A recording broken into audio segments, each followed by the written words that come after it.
I started at Highline Community College. I graduated, and then while in my last year I was looking to see where I wanted to go for a bachelor program.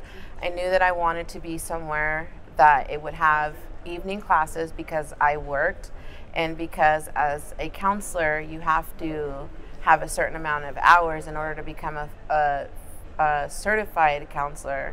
I had to be working towards that counselor licensure. So in the midst of me looking, my advisor at Highline is the one who told me that I should go to Seattle Central because it was an evening hybrid. I would only have to be in campus for a couple nights out of the week, and all my credits would transfer. So that's what really won me, was that I wouldn't have to worry about prerequisites because every single one of my credits transferred to my BAS.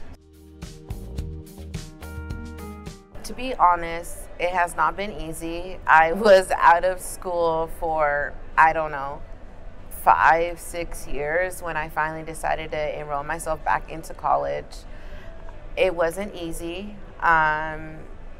Being somebody that didn't really like school, and then now I have to be studying more in this longer classes and all these different professors and all these expensive books, and so it was a bit challenging at first, but as I kept going and didn't give up, it became easier.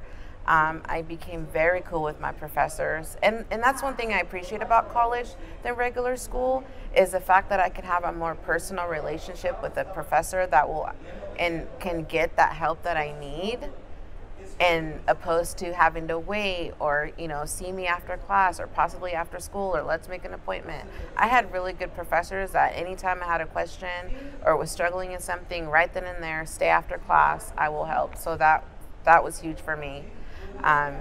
Getting into the bachelor program now, that was a little more challenging. It is more work, especially writing, but I'm up for any challenge. So the fact that I graduated with my AAS, I knew that if I kept going, my possibilities are endless. So having the bachelor program at Seattle Central has truly helped because of that cohort model.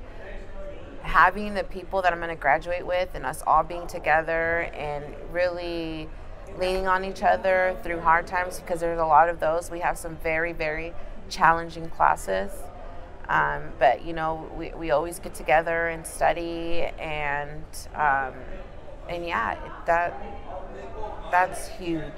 Being able to lean on each other when it comes to this program. Professionally, I would like to work with children in the foster care system. I would like to work with students in the juvenile system. I was once one of those at-risk youth that was told that I would be nothing. I had teachers tell me I would be nothing. So being able to go back and tell these kids, hey, I was once in your position, that is what I live for. I live for wanting to tell that young child, that adolescent that has nothing or feels like they have nothing, that there is light at the end of the tunnel. Possibilities are endless. You just have to believe in yourself, and as long as you have that one person in your corner, the possibilities are endless. I would tell them, please don't stop the good fight. I never thought I'd be where I am today, and it's these programs, it's the availability, it's being able to access them is what's made me successful. Everybody should have a opportunity to get an education, no matter where they come from. Everybody.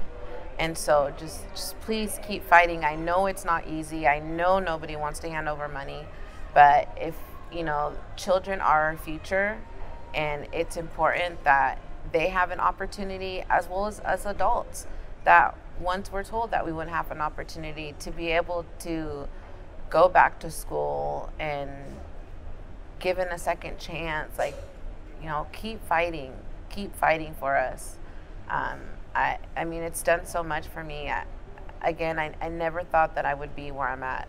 I never thought that I would be graduating with from with my AS degree, let alone with now we'll be graduating with a bachelor program, and it's all because of people like yourselves that have been able to fight and try to give an opportunity to somebody like me.